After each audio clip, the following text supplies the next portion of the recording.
Ya, ahí está la fecha. ¿Sí se ve desde ahí o no se ve absolutamente nada? No es que si les pongo la proyección se va a ver bien apenas todavía.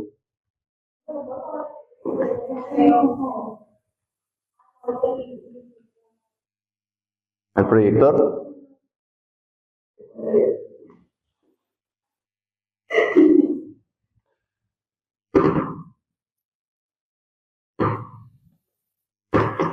Ya ahí sí lo ven, ¿cuándo fue la fecha de independencia específicamente? ¿Tienen el documento para que le toman foto? ¿Es el mismo documento que le...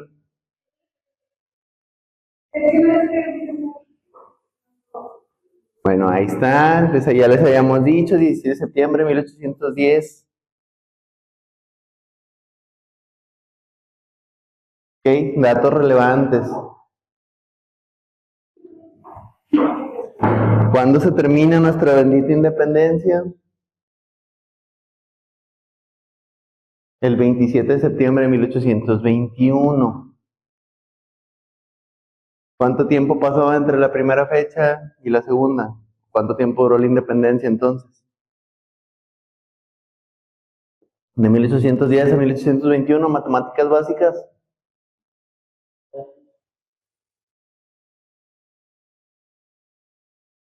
¿Quiénes entraron ahí? El ejército trigarante, José María Morelos y Agustín Iturbide. ¿Qué documentos claves se promulgaron en esas fechas? El Plan de Iguala, reunión de todas las clases sociales y las tres garantías básicas, religión, independencia y unión.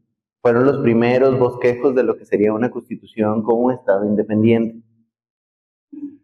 Luego el Tratado de Córdoba, un acuerdo que reconoce la independencia de México por parte de España. Como les digo, ahí están fechas importantes que pueden venir como pregunta. Este documento se hace en México directamente. Este documento se manda a España para que reconozcan la independencia de México. O sea, uno se queda de manera nacional y el otro se manda fuera del país. Primer Imperio Mexicano, ¿por qué esos documentos se mandaron y qué es lo que estaba pasando? ¿Cómo nos iban a gobernar? ¿Íbamos a regresar a un imperio o iba a ser una nación democrática donde se eligiera un gobernante, pero hubieran los poderes divididos? Ahí todavía no sé si esa división. ¿Sí se acuerdan cuáles son los tres poderes en los que está dividido México?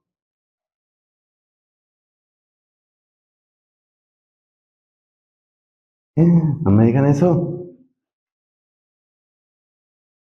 Ejecutivo, judicial y legislativo. ¿Cuál es cuál? A ver, ¿cuál es el poder judicial? ¿De qué forma? O sea, los tres imparten ley, pero cada uno de diferente forma y no pueden actuar de manera autónoma. O sea, se tienen que aprobar entre los tres. Hasta más o menos ahorita que hicieron unos cambios en la Constitución y uno de esos poderes ya quedó a medias, ya no tiene tanta autonomía. Pero, a ver, ¿de qué se encarga el Poder Judicial?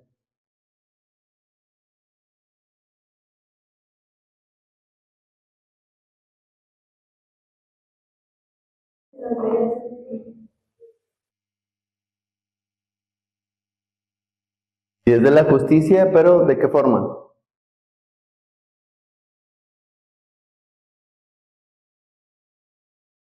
¿A qué le suena judicial?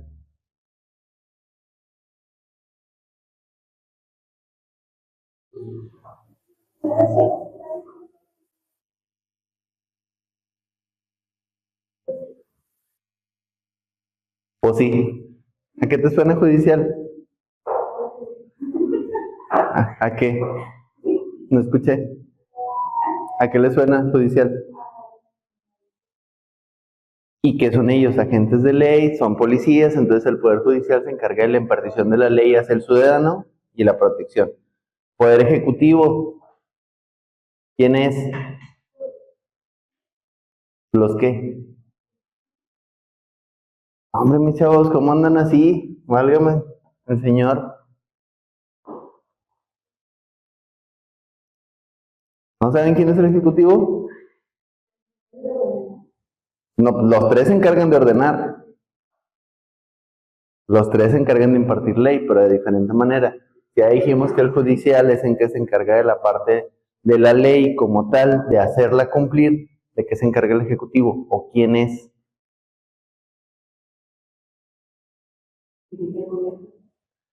Entre los tres se dirigen, no están independientes. Tampoco. Porque él puede promover, ya les dije, ¿mande? Pero ¿quién es? ¿O qué figura tiene aquí en México? Porque como les digo, sería el legislativo cuando se hacen las cámaras de diputados y senadores. El ejecutivo es el bendito presidente de nuestro país o presidenta actualmente. ¿Okay? Poder judicial, el que se encarga de todas las leyes. La parte de los juzgados, magistrados, legislativos son todos los gobernantes de manera independiente, diputados, senadores, eso forma el legislativo, y el ejecutivo nada más es el presidente. O sea, yo como el presidente puede promover cierto tipo de leyes, pero los otros poderes son los que se van a encargar de si se aprueba o no. Por algo se hacen como que votaciones de manera democrática. Lo mismo también aplica cuando se hacen modificaciones para cuestiones penales. Es correcto. El Congreso sería el legislativo. El ejecutivo es el presidente. Entonces, en ese tiempo todavía no llegábamos a esa parte. Digo, sí lo vamos a ver más adelante y es una cuestión importante porque ahí se establece en la Constitución, tiene que estar dividido en tres poderes. Pero en este tiempo, cuando se hizo nada más el Tratado de Córdoba y el Plan de Iguala, era nada más algo súper básico, que se permitía la religión, la educación del individuo.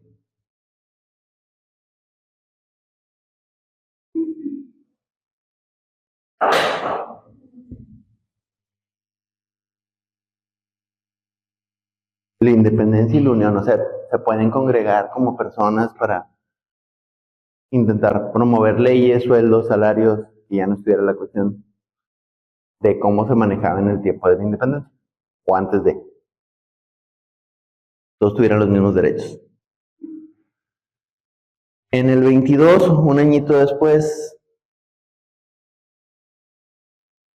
dice Iturbide, bueno, pues ya quedó, ya son independientes, yo venía a continuar la parte de la defensa de España, pero no, se establece el primer imperio mexicano bajo el liderazgo de Iturbide. Dura nada más un año. ¿Por qué? Porque hay inestabilidad. Vuelve a esta parte, se supone que nos independizamos, pero sigue siendo un imperio, entonces ahora ¿a quién respondemos? Si es un imperio, nada más el gobernante, o en este caso el emperador, es el que ordena, los demás nada más obedecen. Entonces caerían en la misma, por eso duró bien poquito. Ahí sí está ahora la república, y se intenta o se da el bosquejo hacia la parte de la Constitución, que es lo que les digo, que se divide en tres poderes, todos son independientes, ninguno puede hacer cosas de manera autónoma, o sea, los otros dos tienen que estar de acuerdo. Como dicen, por mayoría de votos. Y ahí se establece la Constitución de 1857.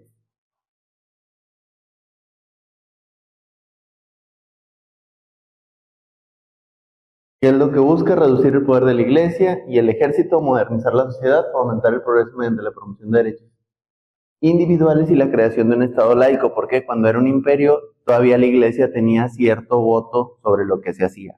Es que vamos a promover leyes para que los trabajadores o la gente tenga derecho a la salud, a la educación. La Iglesia decía, bueno, sí, pero tienes que meter la parte religiosa dentro de las escuelas.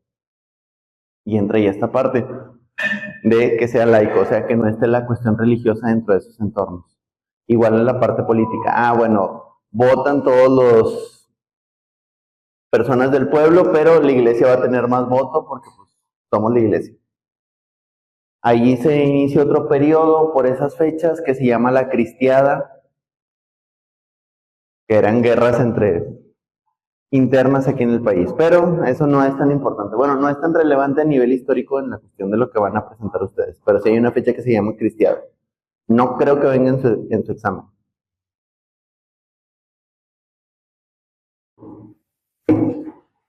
¿Qué contenidos relevantes pueden venir como esta cuestión? ¿Qué es lo que busca establecer la Constitución? Las garantías individuales y los derechos civiles, separar el Estado de la Iglesia y la igualdad ante la ley. O sea, no porque una persona sea más rica y uno sea pobre, tienen diferentes derechos. Se supone que es la igualdad ante todos. Por eso se establecen los artículos, como por decir, ¿cuál es el artículo de la educación? ¿Qué es lo que dice? El artículo de la educación. No les pregunto qué número, que el número es el 3, pero ¿qué es lo que dice ese artículo acerca de la educación? Y para, es correcto. Al menos la educación básica debe ser gratuita y para todos. Entonces eso se refiere con igualdad de derechos.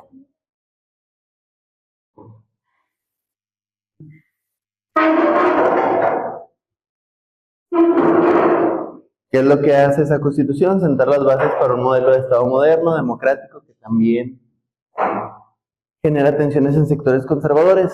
Ya hablábamos de esta división de poderes, ejecutivo, legislativo y judicial, pero había todavía un sector que decía, no, vamos a seguir en el imperio, que una sola persona nos dirija, es más fácil que uno solo tome las decisiones, porque no toda la gente tiene esa autonomía ni ese conocimiento para poder llevar la dirección de un país o un gobierno.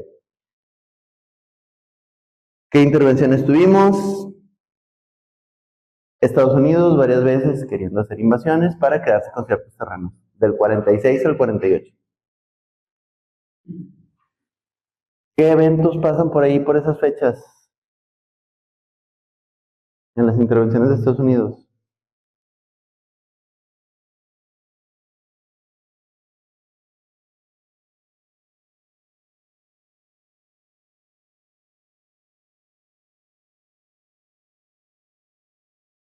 Hay un señor, dicen que era un niño, que se envolvió y se creía Superman.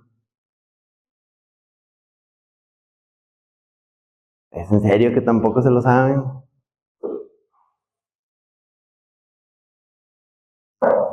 Fue allá por México DF, en un colegio militar, tampoco, ¿no? Ni así con esas pistas. Válgame el Señor.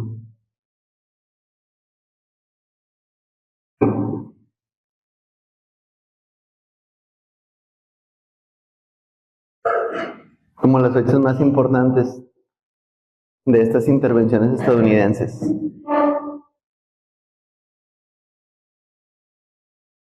No, no le sale, no lo asocian. Juan Escutia, ¿no? ¿Quién era?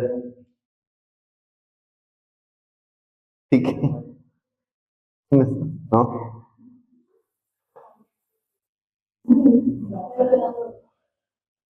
No, hombre.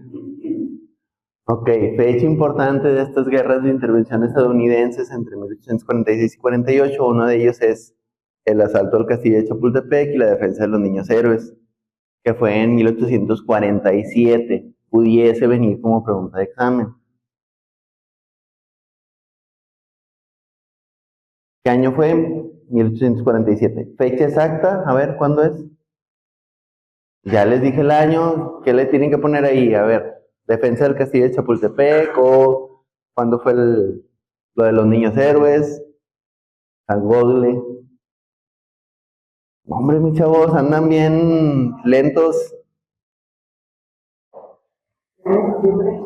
¿Mande? ¿13 de septiembre? ¿Qué más le parece?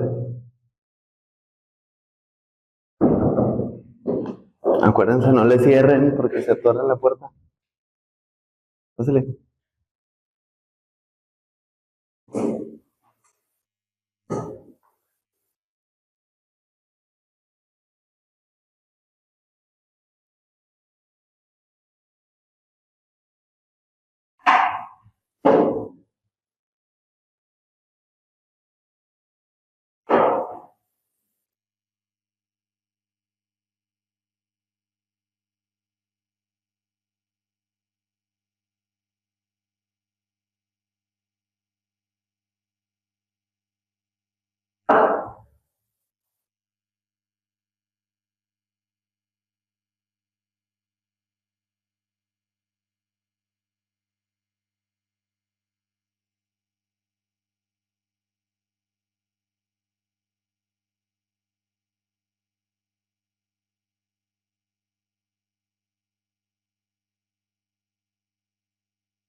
¿Ya sacaron qué fecha es? ¿13 de septiembre? Ok, si pudiese venir como pregunta de examen, sería la cuestión de los niños héroes, fue de las fechas de la Guerra de Intervención estadounidense. Acuérdense, niños héroes, 1847. Hubo otros eventos, pero el más representativo, adelante, pásale, es ese.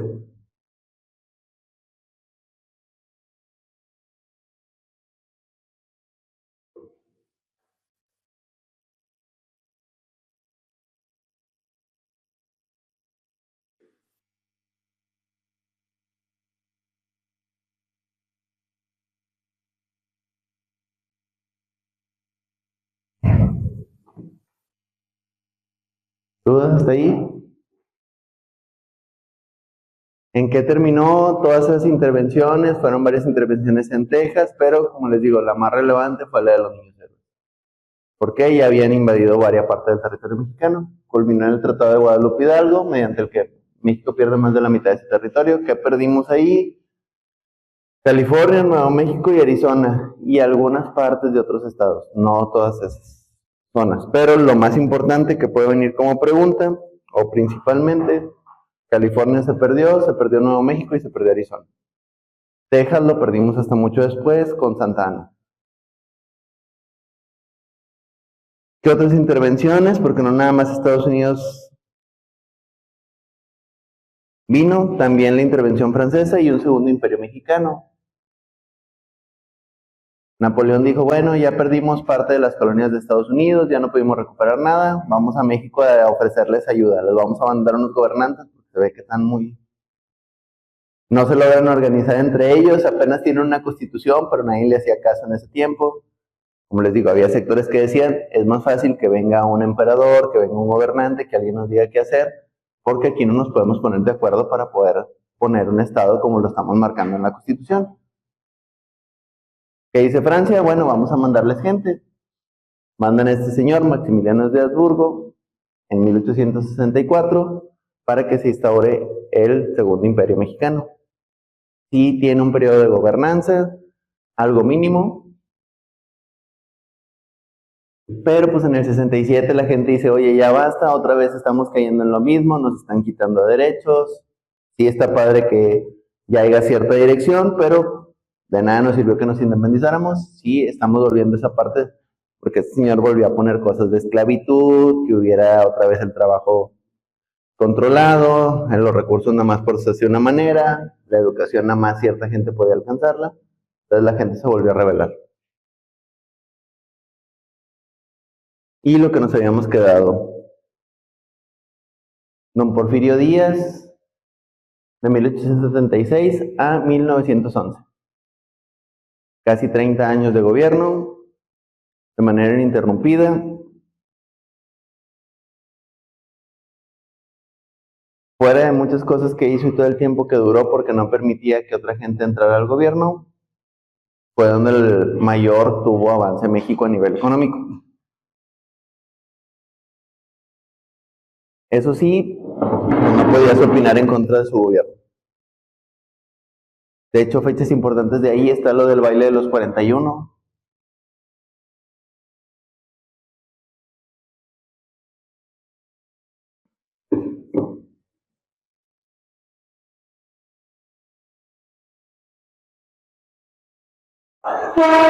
¿Qué trajo este señor? Ferrocarriles, telégrafos y puertos. Ya el puerto no nada más era para que llegara gente, sino también transportar materiales, materia prima.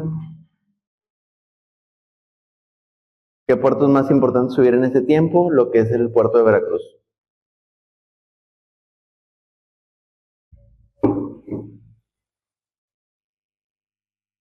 ¿Qué causó? Otra vez lo mismo que queríamos evitar con el imperio, desigualdad social, concentración de la riqueza, los ricos cada vez tienen más, los pobres cada vez tienen más.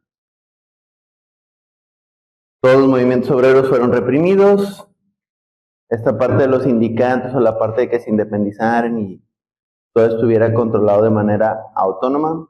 No lo permitía este señor. Es como que, ok, tú tienes una empresa o un negocio, a fuerzas me tienes que reportar.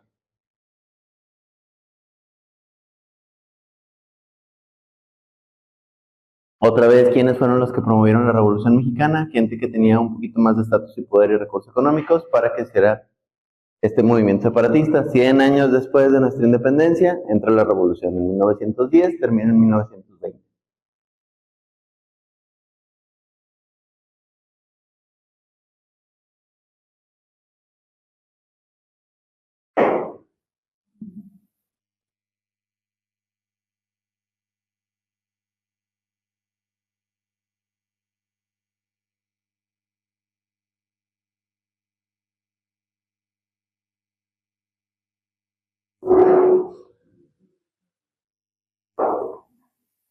Porque hasta 1920 le puse aquí, sí, marco otra fecha, porque hasta aquí se terminó de estabilizar. Terminó en 1917 oficialmente.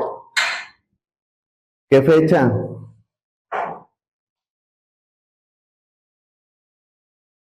Anótense los que llegaron tarde. Anótense los que van llegando. Gracias.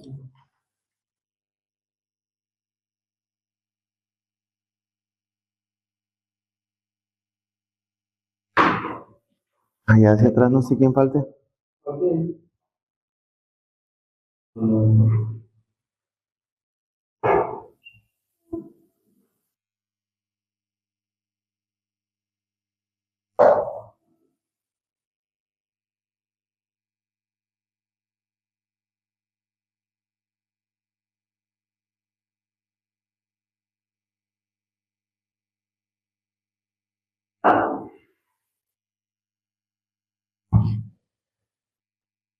Dato que no viene ahí, a ver quién promovió la revolución.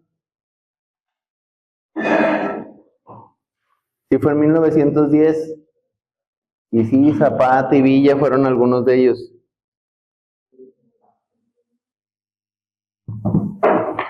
Carranza fue el último, pero hubo otro señor que le inició antes.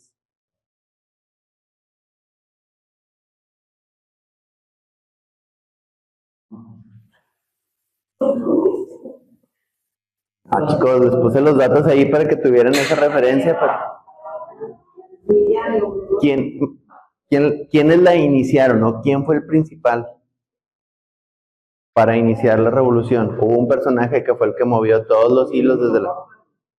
No, estos fueron los que participaron ya una vez iniciada y a la hora de finalizar, Carranza fue el que se encargó de intentar organizar la parte del país, pero otro señor fue el que lo inició. Esto ya es ya dentro del periodo revolucionario. Por eso le puse hasta 1920, porque es donde entra Carranza a intentar organizar el país.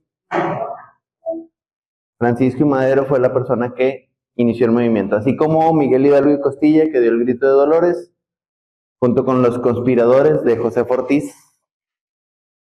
Lo mismo acá. Madero fue el que inició la revolución. Entonces, si llega a preguntar, principal personaje que promovió el movimiento revolucionario, Madero. ¿Qué fecha? 1910.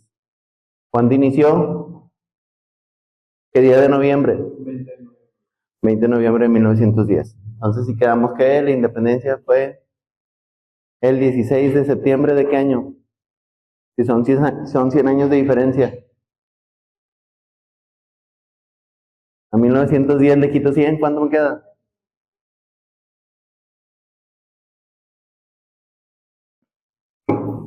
Ok, Madero inició todo ese movimiento, entonces, ¿quiénes terminaron participando? Zapata hacia el sur, Villa hacia el norte.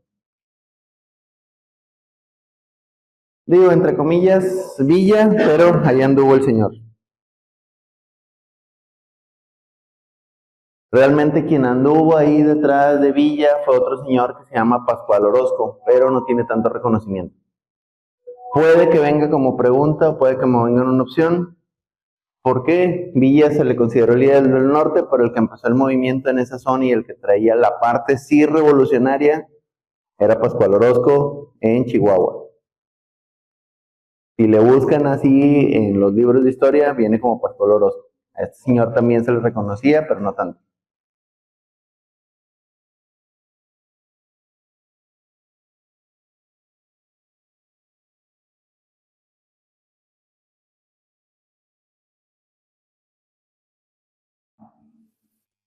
Digo, referencia de este periodo, Francisco I. Madero era un AMLO de ese tiempo. O sea, ya habían hecho periodos eleccionales, pero siempre quedaba Villa, y este señor dijo, ya fue mucho, por eso inició el movimiento de revolución, pero también por esta parte de que cambiara la descentralización del poder. Pese a que había traído mucha cuestión de progreso, también generó mucha desigualdad. ¿Qué consecuencias se hizo? Ya por fin se pudieron establecer los tres poderes a nivel general. Ahora sí ya había un ejecutivo, un legislativo y un judicial. ¿Por qué? Ya estaba el bosquejo en la Constitución de 1800, ¿qué?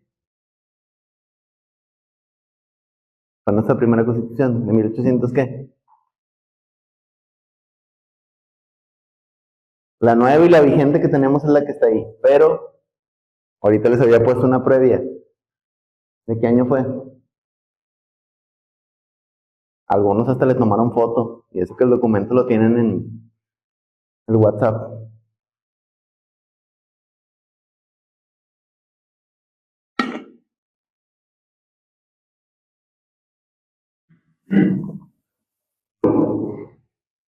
De 1857.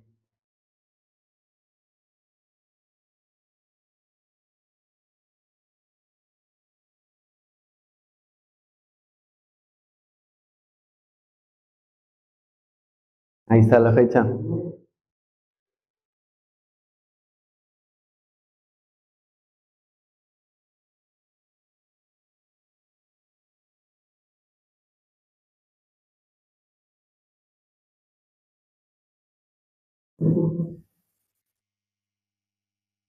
Ya que se hace esta parte, que se redefine el poder político y social, como les digo, donde se instauran ya por completo los tres poderes, ejecutivo, legislativo y judicial, ya se establecen derechos laborales, la ley de las horas de trabajo, cómo se debe remunerar al trabajador, a qué tiene derecho, qué derechos agrarios y educativos, se hace lo de la ley de los terrenos ejidatarios, de yo como gobierno te voy a prestar terrenos, te voy a dar también terrenos para que se establezcan escuelas, son de uso público, no deben de cobrarse cuotas, en este caso oficialmente, a los alumnos. Lo malo es que dejaron ahí ese hueco de, ok, no le debes de cobrar cuotas, pero tampoco te voy a dar recursos para que mantengas la escuela. Huecos legales, por eso se cobran cuotas en las escuelas, se cobra como una cuota de cooperación. Por eso dicen, es que la educación debería ser gratuita, pues sí, pero el gobierno no les manda nada para que se mantenga la escuela. O sea, yo te mando un intendente, pero tú te encargas de comprar jabón, papel y todo eso. ¿Cómo le harás? Y sí está así, no crean que huecos que quedaron en la Constitución. O sea, yo te voy a educación gratuita y todos tienen derecho a ello, pero se les olvidó poner esa parte de que... Entonces, por eso cuando tengan hijos o si digan por qué se cobra en la escuela, es por eso. Se supone que esas cuotas que se cobran es para comprar esas cosas que debería haber en las escuelas. ¿Mande? Es difícil. O si preguntan por qué en su escuela nunca había rollo cuando estaban en la primaria y en la secundaria, es por eso. Y porque regularmente cuando había, la mayoría de la gente lo agarraba para llenarlo de agua y hacer. Pero por eso. ¿A quién? ¿Cómo se los puedes explicar a los padres de familia? Oh, va a ser bien difícil que lo entiendan porque ellos lo entienden como esta parte de derecho, pero no lo ven hacia el otro lado de la cuestión administrativa. Como les digo, en esta parte cuando se establecen estos derechos quedan ahí al aire. Es como los derechos laborales. No hay muchos huecos legales que se establecen en esta parte de qué es lo que debe tener derecho uno como trabajador, pero también lo dejan como sobreentendido. También quedó en esta parte educativa. O sea, yo como gobierno te voy a ofrecer instituciones para que la gente se eduque, pero pues, no tengo cómo sacar recursos. Ni tampoco hay nada legalmente que obligue al gobierno a destinar esos recursos. Para el gobierno es como que yo destino el recurso educativo, que es le pago a los maestros, te doy el plantel, pero ya organícense ahí como ustedes puedan. O sea, gubernamentalmente, en teoría, no debería haber ningún gasto adicional porque no se paga luz, no se paga agua, porque también pertenece a cuestión gubernamental. Entonces, no entraría esa parte, pero como dicen, otro tipo de recursos pues sí se requieren, por decir, estas no te las venden en cualquier lado, los marcadores, los borradores, o en su momento que a ustedes les tocó también el uso de GIS, algunos, todo eso se compraba aparte. No, pues si los pintarrones tampoco crees que tengan mucho, hija. Al menos aquí en México, porque eran caros y como digo, ya gubernamentalmente alguien ya tenía esa parte de yo te surto los pizarrones, te los vendo más baratos, pero te los facturo más caros. Trances de gobierno. Así se enriquece la gente.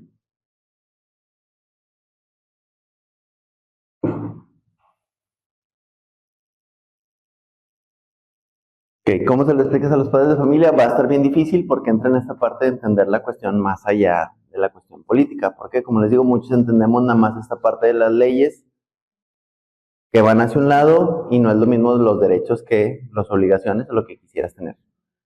Ahí es donde entra esta parte.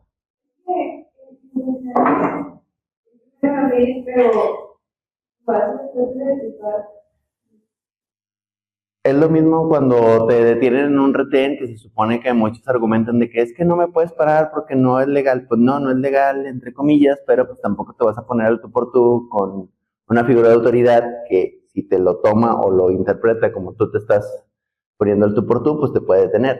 ¿A quién le sale más caro, a ti o al policía?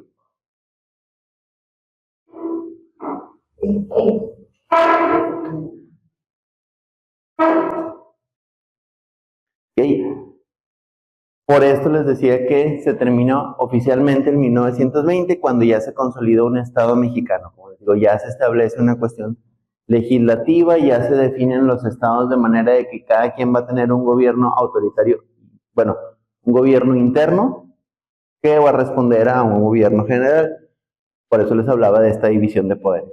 Todos van a tener la misma cuestión de leyes, de manera interna se van a gobernar con un gobernador, valga la redundancia, que va a responder a una cuestión política de lo que sería el ejecutivo o un presidente, ya no un emperador.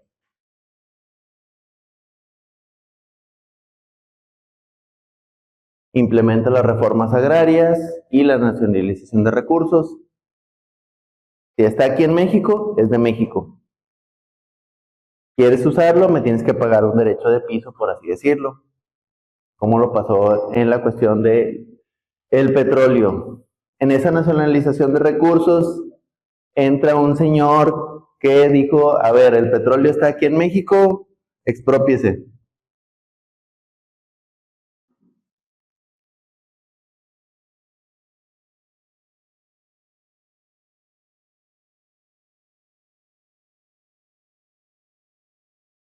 Si hablamos que fue entre 1920 a 1940, como les digo, esa nacionalización de recursos tiene que ver con un señor que expropió el petróleo. Fue en 1938, queda en medio de ese periodo. ¿Qué recurso tenemos más importante en México? La cuestión del petróleo. ¿Por qué? Había mucha empresa extranjera que venía y explotaba el petróleo, pero no pagaba nada. Entonces es esta parte que, bueno, si es de aquí, me tienes que pagar el uso del piso. Ah, ¿no me quieres pagar? Bueno, me quedo con tus plantas. No, pero es que yo ya había, a ver, hazle como quieras. Es recurso nacional, tienes que pagar un uso. Es como ahorita, muchas plantas extranjeras vienen a trabajar aquí al pueblo mexicano. Por ejemplo, Pescorea, que ya no es. Todas esas plantas pagan un uso de suelo, no es propio de ellos, tienen que rentar el inmueble a un consorcio mexicano que ya lo tiene. Entonces, quieres hacer el uso, yo te facilito el lugar, pero me pagas una renta en lugar de que tengas que comprar el lugar. Yo te facilito la nave industrial, pero tú te encargas de meter toda la maquinaria que está ahí y darle trabajo a la gente que está en el entorno. En eso se basaba la nacionalización de recursos y las reformas agrarias. Yo como gobierno, si quiero que produzcas, te voy a dar estímulos. Ah, bueno, eres ganadero, pero pues tienes nada más 1 hectárea, pero tienes para producir más. Ah, pues sí. Ah, bueno, te voy a donar más tierras para que sigas trabajando y sigas produciendo y te voy a dar también estímulos para que sigas comprando más cosas. Por eso, digo, dato general, nunca compren terrenos ejidatarios, no les pertenecen más que al gobierno. El uso de un terreno ejidatario nada más es un permiso por el lugar. No crean de que, oh, voy a comprar qué ofertón, un terreno de 15 metros cuadrados por 10,000 pesos. No es tuyo. Nunca va a ser tuyo, es del gobierno. El día que el gobierno diga, a ver, véngase para acá mis terrenos de regreso, nadie está sembrando, no lo está usando para ganadería, regresa. Entonces tengan cuidado con eso porque luego mucha gente tiene a caer en esas estafas, porque son estafas. Ejidatario. No, compra un terreno y si lo puedes comprar ahorita, cómprenlo. Cada vez van a estar más caros.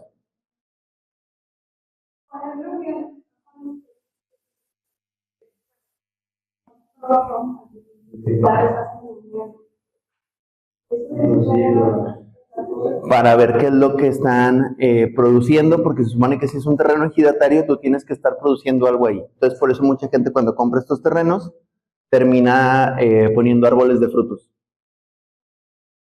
De perdido para que se mantenga y tenga como ese uso, entonces siembran árboles de manzana o de alguna fruta que se dé rápido y la venden a los mercados para poder tener como ese uso de suelo de que le estoy dando a él.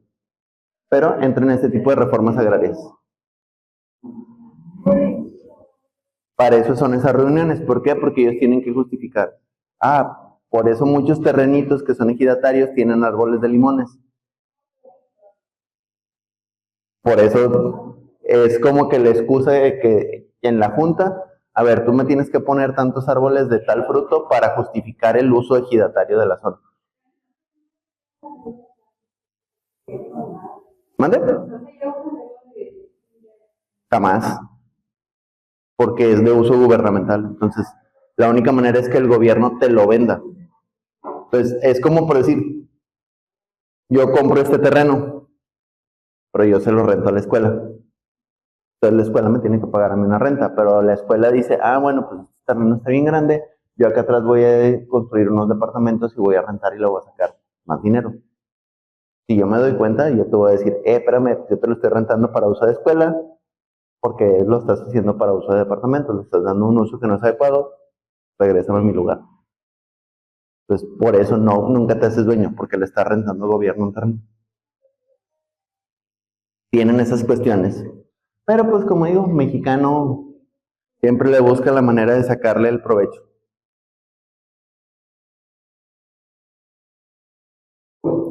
Ahí entra ya por fin el fortalecimiento del sistema educativo y la infraestructura estatal. Creación de la SEP.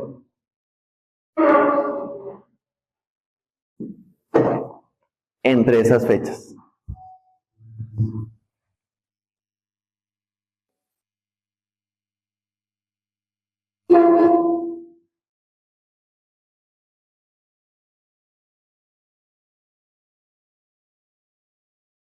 Fecha de esta cuestión de la educativa,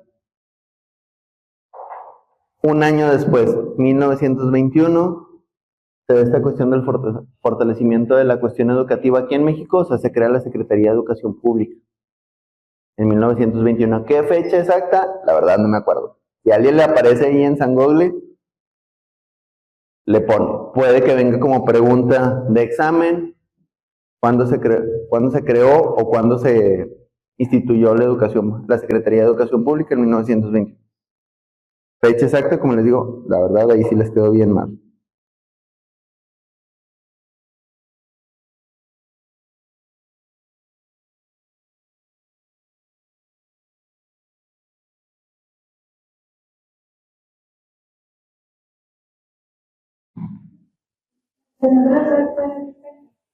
La creación de la SEP en 1921. ¿En qué fecha exacta? No sé si venga como tal. Probablemente nada más les pregunte en qué fecha se creó. Si llega a venir como pregunta, o sea, en qué año. ¿Qué otra fecha puede venir? La expropiación petrolera en 1938. No me acuerdo exactamente también qué fecha. Hace mucho que lo vi en la escuela. Contrólalo, hija. Nada muy desatado.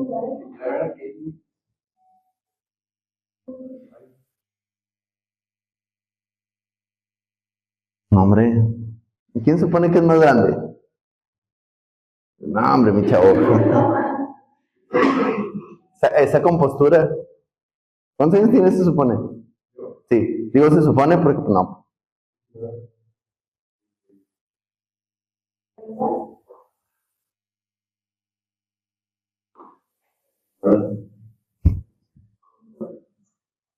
Gobiérnese.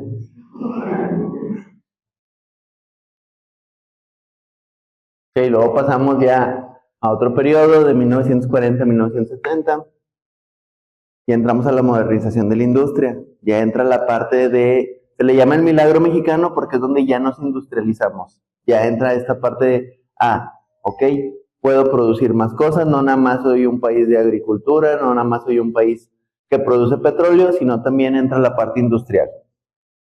Que entra aquí a México la cuestión de la mayoría de las fábricas automotrices, que en aquel tiempo eran algunas fábricas de Ford y principalmente las fábricas de Volkswagen que tenemos en Puebla. Aquí se empezaron a producir muchos autos que se exportaban a nivel mundial, porque salía más barato. Pese a que decían, es que hay que moverlos en barco y todo, salía más barato producirlo aquí porque sueldos más bajos, mano de obra más barata y uso de terrenos también más baratos.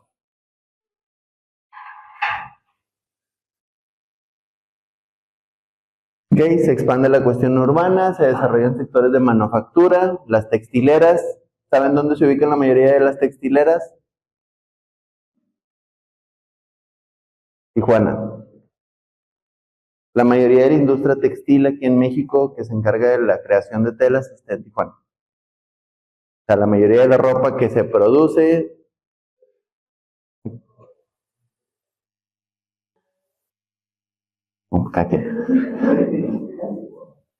es en Tijuana. ¿Qué pasó?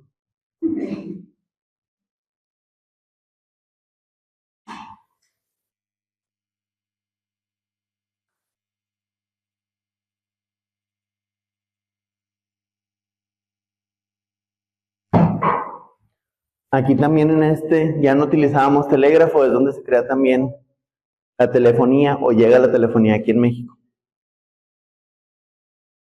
No había todavía una institución como Telmex oficialmente, pero ya se empezaba a dar esta parte de la comunicación telefónica.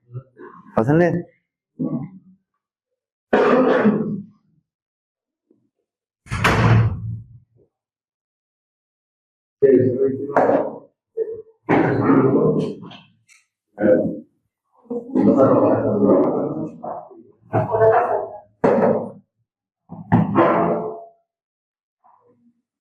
Estaba agacha la contaminación.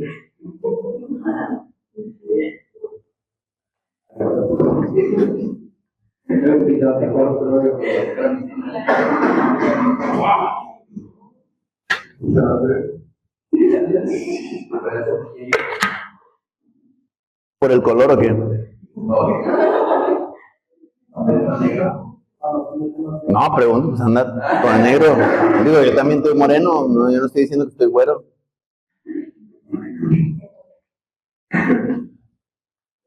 Okay, como les digo, aquí entra la parte de las industrias, fábricas, telecomunicaciones. Como les digo, es creación del Telmex, pero antes de Telmex tenía otro nombre. Creo que era Mextel, algo así, la verdad. No me acuerdo. Mextel. Así se llamaba oficialmente antes de que se convirtiera en Telmex. No entraba Carlos Slim ahí todavía, y en ese tiempo era una parte de gobierno, no era una industria privada. Esta parte del proteccionismo, se crea una cuestión que se llamaba proteccionismo, tú creas una empresa aquí en México, yo como gobierno te doy recursos. En teoría, era lo que pasaba, en teoría es si eres familiar de algún gobernante, pues te damos insumos para que sigas manteniendo ese negocio.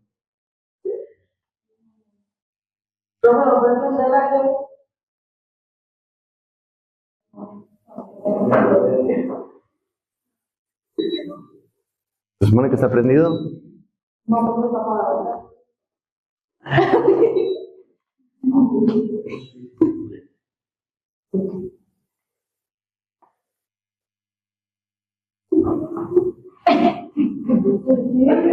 ¿Qué onda, profe? Unidad de víctimas especiales. Claro. Le va a poner ahí, Olivia Benson resolvió la independencia de México. Y el detective Stabler, que salió en la 7ª temporada. Bueno, lo salieron. Ya había durado mucho ahí. Hasta donde yo recuerdo, sí. Ok, movimientos sociales que surgieron en esa parte, el movimiento estudiantil, manifiesta en pro de la libertad, la cuestión de Tlatelolco, que es lo que pudiese venir como pregunta en la cuestión de México de estos movimientos.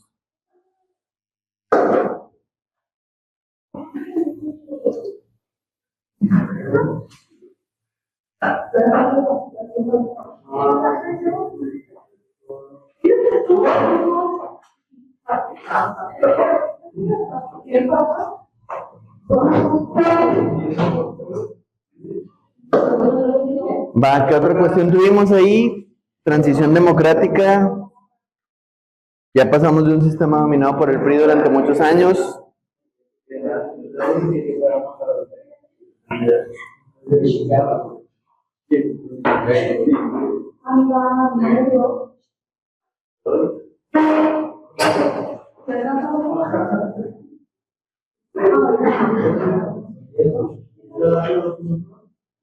Datos importantes ahí.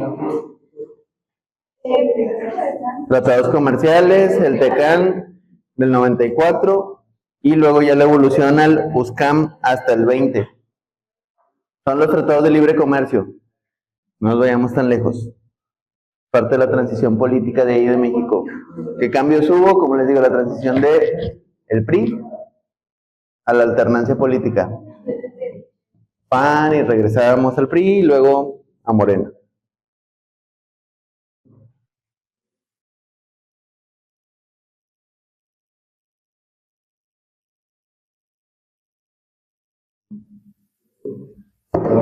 Desafíos contemporáneos que tenemos como país, ahí en la cuestión de México y en el siglo XX, narcotráfico y seguridad, cuestiones de desaparecidos, raptos, todas esas cuestiones. Algo así como lo que salió hace poquito de lo del rancho, no sé si lo vieron. La fosa común que encontraron en un rancho que ya habían cateado. Bueno, toda esa cuestión. Que ahí ya por fin el señor que se la pasaba en las marchas aventando brillantina descubrió que ahí estaba su hija.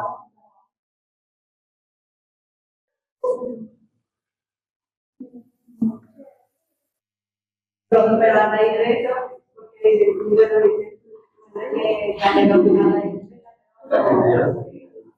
A raíz de Calderón fue porque al cambiar la cuestión política de aquí del país, tuvimos muchos años de gobierno del PRI, aunque hubiera diferentes presidentes, era un mismo partido el que gobernaba.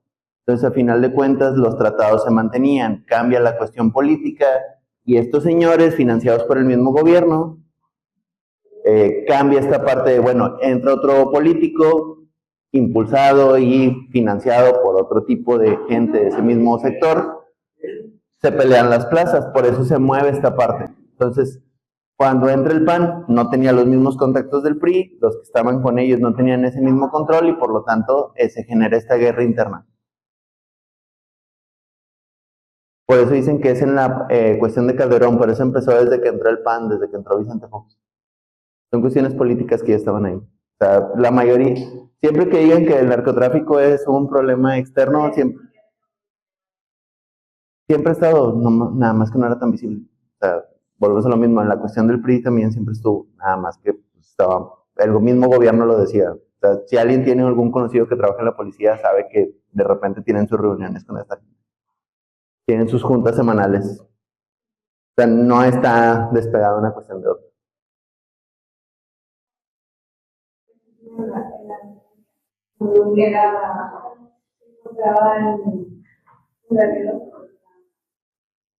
Sí, pues no, ¿para qué te metes ahí? Se supone que por eso mandan al ejército a la sierra para que quite sus sembradíos porque ya regularmente ya se pasó la fecha que tenían que pagar una cuota y como no la han pagado, pues van a desmontar. Pero pues es una cosa con otra, por eso está ese problema, o sea, también se financia el gobierno. Por eso Estados Unidos está ahorita con que quiere venir aquí a México a controlar esa parte. Porque ellos también tienen cuestiones de narcotráfico allá, pero ellos lo tienen gestionado como gobierno, por eso lo manejan en células pequeñas. Por eso allá no hay carteles, porque el gobierno sí lo tiene controlado. Aquí ya el gobierno se le salió de las manos. Lo que pasa es que aquí el gobierno se le salió de las manos, entonces es como que lo dejaron crecer como organización, y allá en Estados Unidos es como que en la colonia hay uno que maneja, pero le responde al gobierno, entonces es como que no te dejo que te organices con más gente para hacerlo más grande. Entonces son cuestiones de organización aquí. Por eso se da la cuestión de inseguridad. Por eso le digo, no es nada más porque sea un presidente, se cambia. Es como aquí, entró Samuel, hubo desaparecidos y muertitos también, entra Adrián de la Garza, otra vez pasa lo mismo. Cambia una cuestión política porque pues es gente que está conectada de esa forma. Por eso se da. Así que si alguien piensa ser policía, sepa que va a terminar lidiando con este tipo de gente. Aunque no quiera. Y eso está en todos los estados.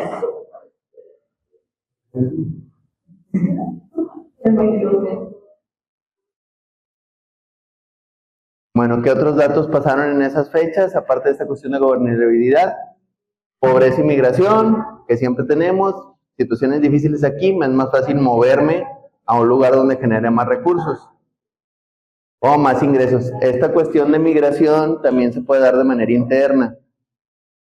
Creo que me habían contestado esa parte de qué diferencia había entre inmigrante y emigrante.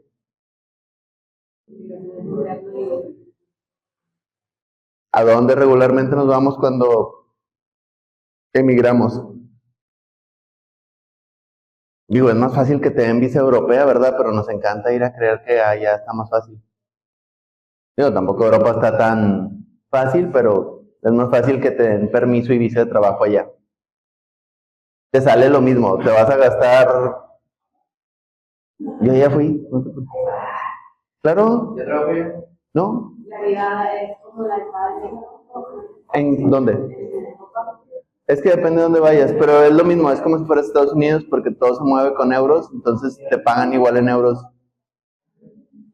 Varía mucho la cuestión, o sea, pero es más fácil que te den una visa de trabajo para allá. Incluso la puedes tramitar desde antes. Ah, ¿qué viene el país? Voy a tramitar una visa de trabajo, te la dan durante 4 años y ya la puedes renovar. Pero tú puedes decir, es que voy a ir a buscar trabajo. ¿De qué? Voy a buscar trabajo en construcción o ya tengo una carrera. Si eres especializado, por decir, si tienes una carrera técnica de ingeniería o de cuestiones así, puedes generar esta parte de migración. De hecho, es más fácil, como les digo. Y te sale lo mismo, ¿cuánto te cobra un joyero por cruzarte? Casi 100,000 pesos. ¿Cuánto te sale un boleto de avión? Como 30,000. Te vas a gastar menos, esos 90,000 te los gastas en hospedaje allá durante 3 meses. Entonces, digo, son cuestiones. ¿Dónde te puedes ir? Pues ya dependerá de qué tan buen dominio de idioma tengas. Si te vas a España, pues nada más vas a batallar con los musulmanes y con los húngaros. ¿Por qué con los musulmanes y con los húngaros? Porque los húngaros son, allá todos tienen, se les llama apoyo de gobierno cuando eres extranjero. Te dan un cheque mensual por el simple hecho de ser extranjero. Entonces muchos no trabajan. Siempre y cuando seas de ciertas regiones de allá. O sea, si tú vas de aquí como mexicano, es como que es raro que te lo den. Puedes sacar una beca educativa que se llama beca Erasmus. Te pagan toda tu estancia, te pagan el colegio donde tú vayas a estudiar lo que tú decidas estudiar. Entonces, si tú quieres estudiar una carrera allá, mientras tengas el promedio, ellos te lo pagan. Pero todo, o sea, literal. Te pagan tu colegiatura, te dan para tu estancia y te dan para tus comidas. Y no está como aquí de que si tú estudias no puedes trabajar si te beco. O sea, puedes trabajar. Nada más mantén tu promedio de calificación, creo que te piden mínimo 8. Diferencias de ya aquí. Y eso es en toda la Unión Europea. Como les digo, dependerá de la cuestión del idioma que tengas, pero se puede. De hecho, si buscan ahí información de la página, ahí les aparece. Nada más les piden que tengan la preparatoria concluida, pueden tramitar la beca, aunque sean de aquí. A ellos les conviene que la gente estudie allá.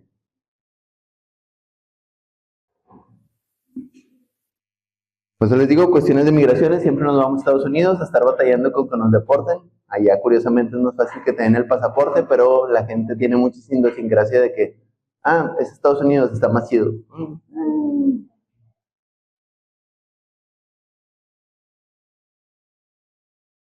Cuestiones de derechos humanos, se establece la CNDH aquí en México en esta cuestión del siglo XX. Ya existían los derechos humanos, pero no había una institución que los defendiera aquí en México. ¿Alguien puede checar en San Google cuándo se instituyó la CNDH aquí en México? Nada más ella va a pasar el examen, se me hace. Soy la única que lo checa.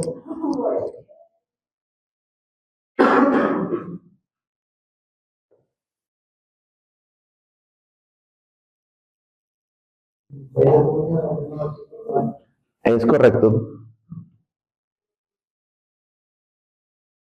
Ahí es donde entra esta institución, se crea, empieza a tener oficinas tristemente hasta el 2002. O sea, ya estaba creada, existía en papel, pero no tenía oficinas. O sea, tú querías ir a la Comisión de Derechos Humanos y es como que, bueno, déjanos tu expediente o el caso que queramos revisar, te avisamos cuando haya quien lo pueda atender.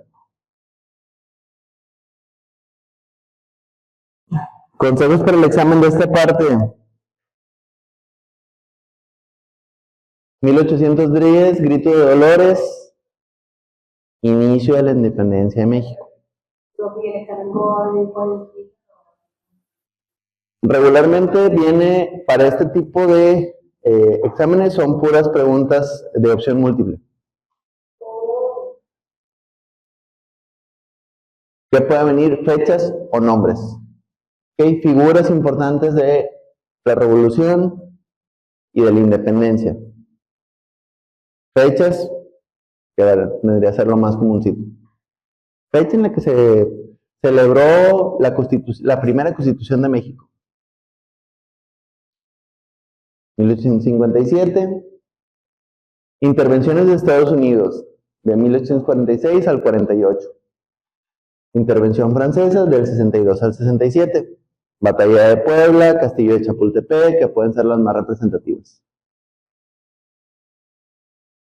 Del 76 al 1911, Porfiriato. Lo tienen en el documento, de ahí me doy cuenta donde no lo leen absolutamente nada. Ese documento yo lo... Otra vez. Lo quieres tener ahí otra vez. Es el que dice texto ciencias sociales. El último que les volví a resubir, creo.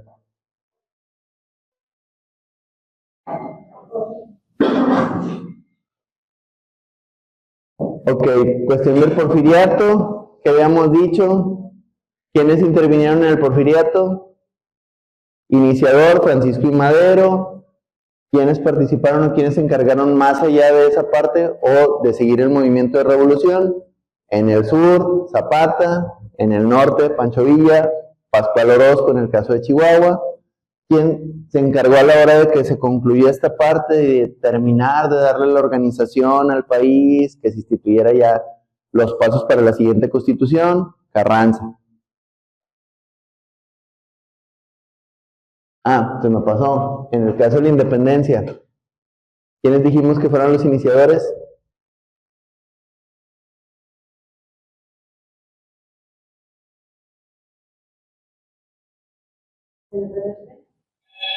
Ajá. Miguel Hidalgo en el grito de Dolores. Y los conspiradores, uno de ellos o figura reconocida, José Ortiz de Domínguez, la corregidora. ¿Quiénes se encargaron de la consumación de la independencia? Agustín de Iturbide y José María Morelos. ¿Sí? Acuérdense, porque puede preguntar de quiénes eran las personas. Puede venir en pregunta de nombre. Pero nada más te vas a acordar de Hidalgo. tienes que acordar también de que si en caso de que pregunte quiénes fueron los que se encargaron de la conclusión, si te pregunta qué ejército llegó a la hora de la conclusión, fue el ejército trigarante, dirigido por estos dos señores, por Morelos y por Iturbide. Bueno, acá de Porfiriato ya dijimos quiénes, lo inicia Francisco Madero, lo concluye Venustiano Carranza con el establecimiento de la Constitución de 1917. Se terminó en el 20 porque, como les digo, la Constitución se promulgó en 1917, pero hasta 1920 ya se instituyó como tal esos tres poderes que les decía. ¿Cuáles eran?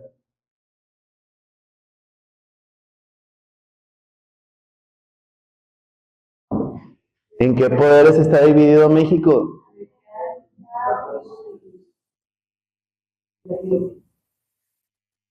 Legislativo, judicial. El del presidente, ¿cómo se le dice? Ejecutivo. No es presidencial, es ejecutivo. Legislativo son las cámaras de senadores y diputados que se conjuntan con los gobernadores de cada estado. ¿Qué dijo?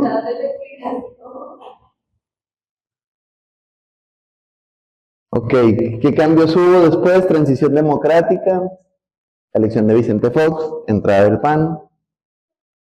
Otros movimientos, el Tratado de Libre Comercio, que luego se convirtió en el USCAM, que ahorita está viendo si se modifica, se queda, o qué va a pasar con los cambios de Trump, pero no creo que venga más allá de esta fecha. Cuestiones, como les decía, que pueden venir en esta parte de después de 1920, expropiación petrolera, creación de la SED. ¿Cuándo dijimos que fue la creación de la SED? Fue despuesito de esta parte. ¿Cuándo se creó la SED? ¿Sí les dije? Fecha importante, 1921, por cuestión de año.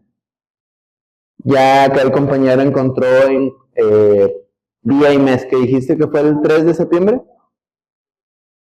3 de octubre. 3 de octubre de 1921. Ya nada más sé que fue en 1921. Hasta ahorita estoy seguro. Okay, y expropiación petrolera fue en 1938. Fue en marzo, no me acuerdo qué día. 18 de marzo. Ah, por eso tuvimos hace unos días un puente. Decía, ay, se me olvidaba por qué. Pero bueno, eso no lo agregué aquí. Como les digo, estas son fechas importantes para que ustedes se guíen, pero acuérdense de otras cositas que les puse en el mismo archivo. ¿Dudas hasta aquí? ¿Todas? Conceptos que pueden venir: reformas liberales, porfiriato, revolución mexicana y transición democrática. Reformas liberales después de la independencia, que fueron el Tratado de Córdoba, para que España reconociera la independencia de México, y el Plan de Iguala. ¿Sí se acuerdan cuáles eran esos o no?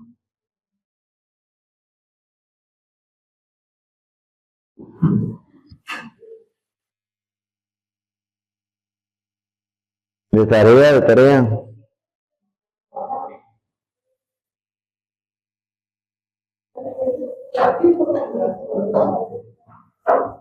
¿Qué ejemplos prácticos? Reforma de 1857, Constitución de 1917. De 1857, lo básico: derechos como trabajadores, instituciones, como persona individual. 1917, ya entre esta parte de instituciones, distribución del poder de manera equitativa, las reformas agrarias, las reformas laborales, las cuestiones educativas, de una manera más instruida. Porque en 1957 era como que ya no hay esclavitud, debe de haber para todos, pero todavía no se establecía de manera adecuada. En la de 1917 ya tiene un parteaguas un poquito más amplio y está un poco más especificado. Como les digo, todavía sigue teniendo huecos legales. Por eso la Constitución parece un Frankenstein. La mayoría de los artículos oficialmente tienen ejes adicionales donde explican cosas que pudiesen darse por sentado. Por eso a los abogados les encanta interpretar la ley, por eso se dice que la ley no está en piedra, se interpreta. Si hay un hueco legal, siempre se va a aprovechar. Vámonos a la estructura socioeconómica de México. Si hablamos de cuestiones de inseguridad, de migración, ¿por qué está distribuido nuestro bendito país de esa manera? Porque unos tienen más recursos que otros, qué modelos económicos manejamos, cómo se aplican, cómo entra la cuestión de la política pública, como la cuestión que les decía de los terrenos ejidatarios.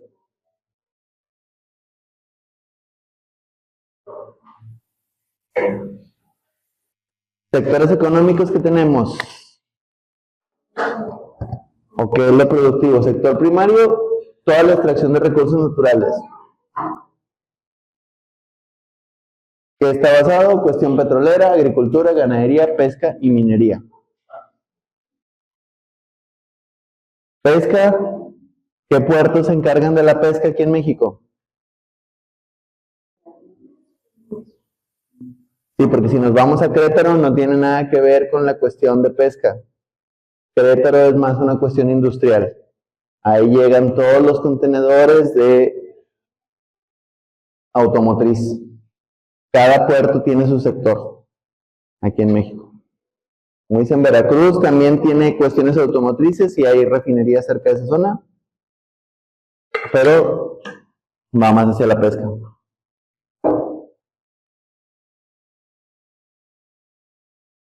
Ahí dice un ejemplo, la producción de maíz y extracción de petróleo en regiones como el Golfo de México. Golfo de México, Veracruz. O dijo Trump ahora, el Golfo de América.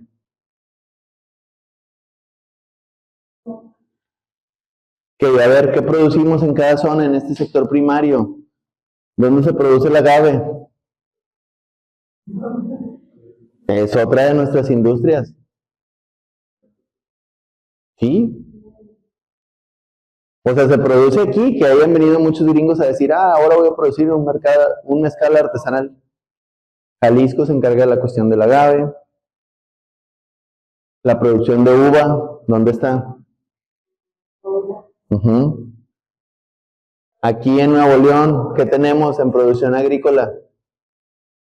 Tenemos una región citrícola.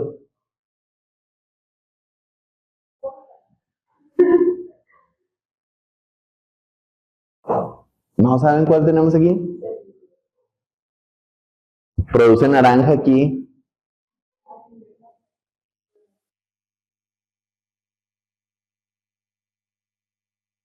Montemorelos. Es una de ellas.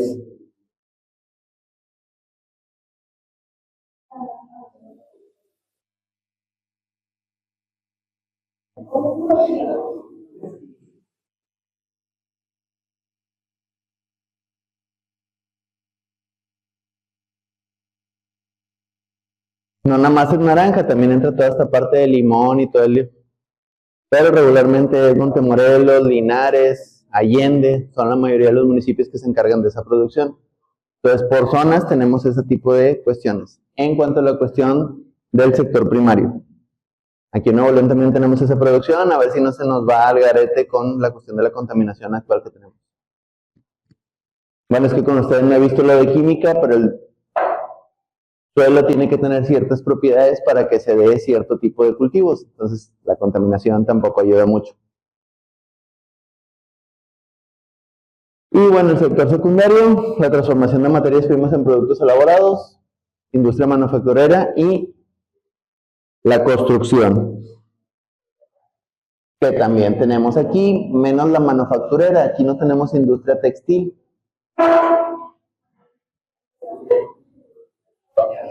¿Dónde les dije que estaban las mayores textileras? En Tijuana están las textileras. Toda la producción de tela está en aquella zona del país.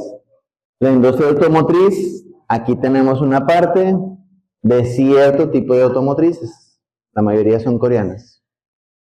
Las otras están en Puebla, aquí en México, en la cuestión automotriz, y Querétaro es la que se encarga de, como puerto, traer toda esta parte de las piezas que se van a utilizar en esa manufactura. Y bueno, el sector terciario, todo el comercio, educación, salud y finanzas. ¿Por qué? Hasta la educación es una cuestión productiva. Por eso las universidades son autónomas. La mayoría de las universidades no son públicas. De hecho, la única universidad, entre comillas, que entra como cuestión pública aquí en México es la UNAM. ¿Por qué? Porque las colegiaturas están súper baratas. Aquí realmente, en el estado de Nuevo León, sí tienen un costo un poco más elevado. Entonces, por eso la educación pública entraría nada más hasta preparatoria en algunos casos, y entre comillas.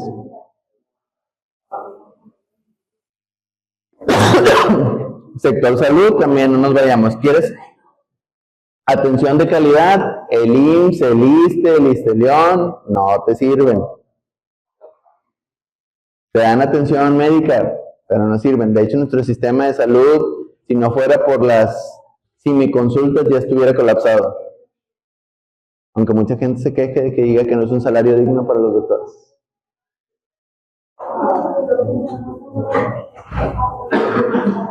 Finanzas, pues sector turístico, Cancún y Ciudad de México.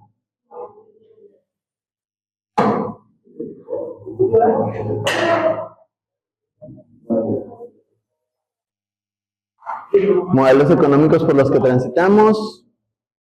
Sustitución de importaciones de 1940 a 1970. La fecha del llamado milagro mexicano. Y entró bastante industria, pero también entró esta parte de la producción de material hecho aquí en México. Digo, no sé si ustedes se acuerdan tuvo hace como unos 10 años que empezó esa campaña por el 2011 de lo de hecho en México, que era como un sellito de una aguilita. ¿No se acuerdan? Bueno, los que se acuerdan, entran en ese mismo proceso, eran productos que ya se hacían, pero ¿dónde empezó esa mayor producción e importar esos productos? De 1940 a 1970.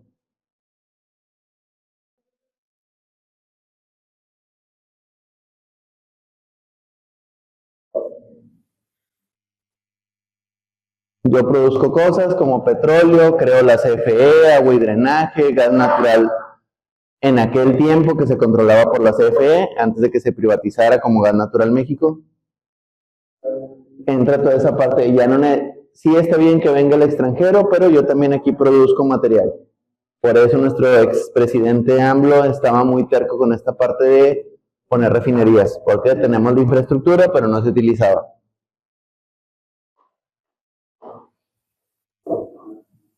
Luego nos vamos a la etapa neoliberal.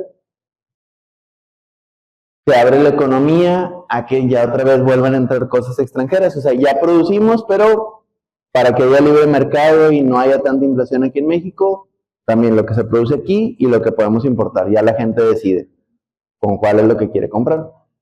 Curiosamente, lo que producimos aquí se vende más fuera que aquí de manera interna. Aquí regularmente compramos más cosas extranjeras. Por ejemplo, de aquí, ¿quién compra ropa de Shein?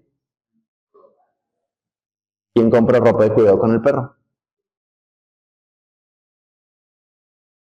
Bueno, Cuidado con el Perro es 100% mexicano, es ropa de aquí, aunque no parezca. Por eso mucha gente le pone el perro. ¿Quién compra en ropa de Zara?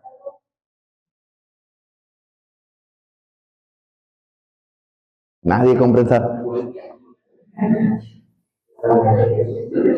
Es lo mismo, compras de paca y sigues comprando cuestión extranjera. ¿Vale? Pero entra en esa parte de, ok, también aquí se produce, nada más que a veces la gente no lo prefiere tanto. Muchos dicen, ya que voy a cuidar con el perro, mejor voy a la paca. Está más bueno porque es de allá. Sigue siendo ropa. Es una cuestión con otra, pero entra en esta parte de la cuestión de, a ver, dejo que venga, pero yo también sigo produciendo cosas ya que la gente decida dónde produce. Como les digo, regularmente la mayoría de lo que producimos aquí a nivel de material se vende más afuera. Es como por decir, si sabían que aquí tenemos una marca que vende autos mexicana, se llama Bull. Bull. No vende cualquier tipo de autos, entonces, pero ya tiene años. Bull. BLV.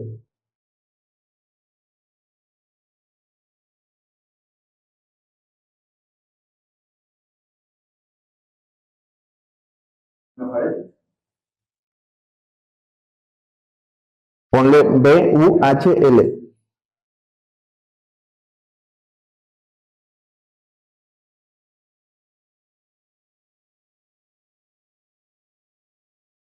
Si no te sale, ya le pones de qué autos. Sí. Sí. Pues son 100% mexicanos, nada más que aquí nadie los compra porque, pues, ¿a qué me voy a comprar un carro que producen aquí si me puedo comprar un Ferrari y cuesta lo mismo? Curiosamente, fuera de México se venden bastante. O sea, aquí no te los vas a topar, es muy difícil que te los topes fuera de México. Creo que andan como en 2 millones, algo así. Pues lo mismo que te saldría un BMW, pero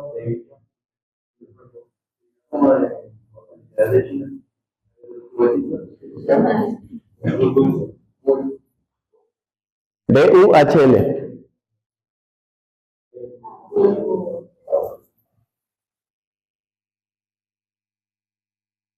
Nada más te lo fabrican sobre pedido. Es que es por lo mismo, como te digo, como aquí casi no se vende tanto, curiosamente se vende más fuera, porque como, acuérdate que a la gente regularmente cuando algo es escaso le llama más la atención, entonces como nada más es sobre pedido, le llama más la atención fuera de México, y aquí en México es como que no lo pelan tanto. ¿Dónde te lo puedes llegar a topar aquí? En San Pedro. Y ya. Es como aquí, de rara vez te vas a topar un Ferrari, un Lamborghini, ahí así te los topas. Pues.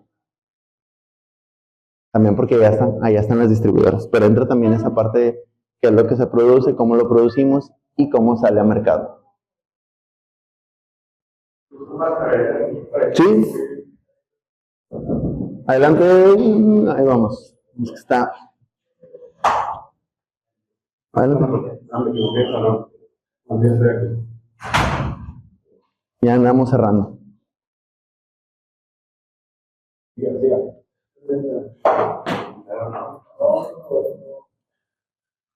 Bueno, entonces en base a eso, llegamos a la cuestión del Tratado de Libre Comercio en 1994. Ahí se estableció esta unión comercial entre lo que sería Canadá, Estados Unidos y ¿quién?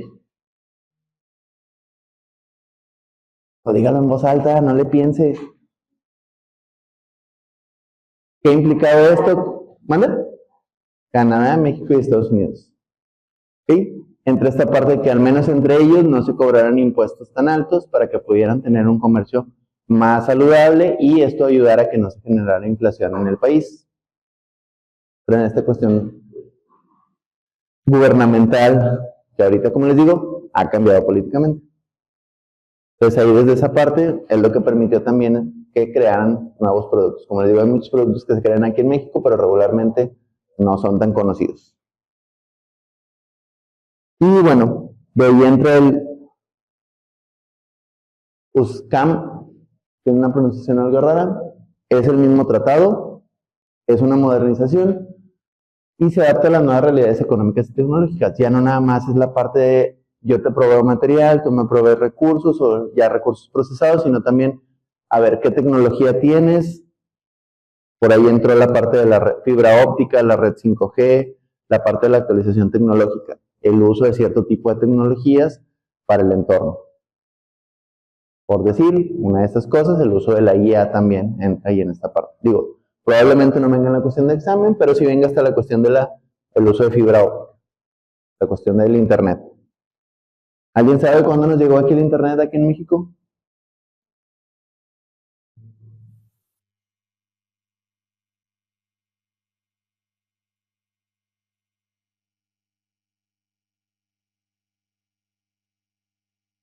Para uso público, porque para uso fuera del uso público, no entró igual.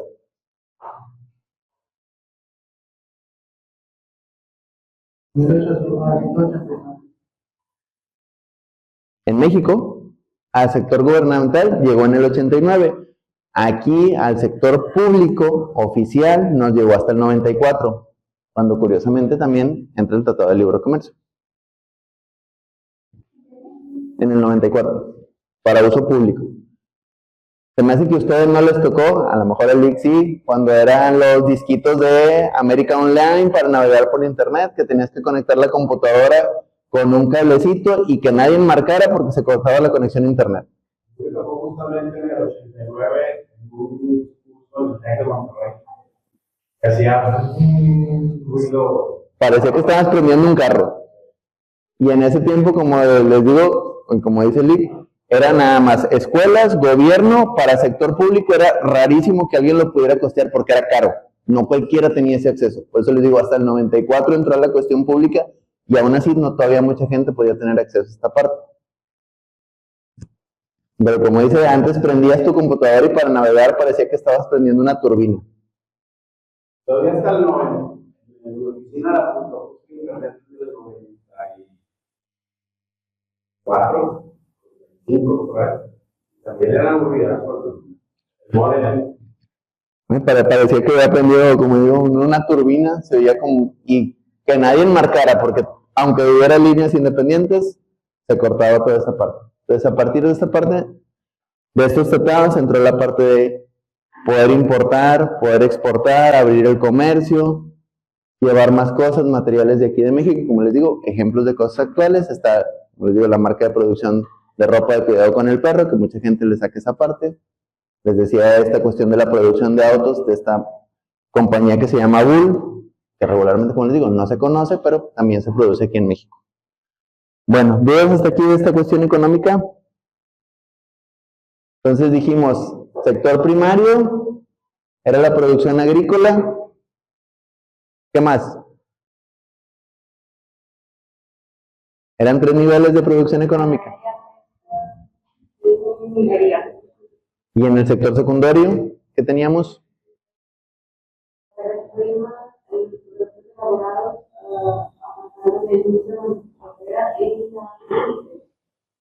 Y en el terciario era la parte de la educación, salud y turismo. Entonces, vaya esa parte de turismo. Habíamos dicho que en los primeros sectores teníamos toda esta parte de la producción del petróleo, la producción agrícola, que son los campos, que teníamos los sectores divididos en varias zonas. La parte pesquera en Veracruz, la parte de la producción agrícola, que les decía que aquí en Nuevo León tenemos varias zonas. ¿Qué zonas les había dicho?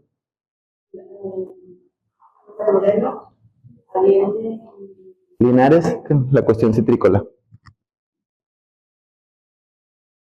¿Va? Les decía que la producción de agave, ya habíamos dicho que en la producción de uva. Va. Bueno, vamos a revisar la estructura social ya en la siguiente clase para ir cerrando esos temas. Dudas y preguntas, me lo mandan en el grupo. Déjenme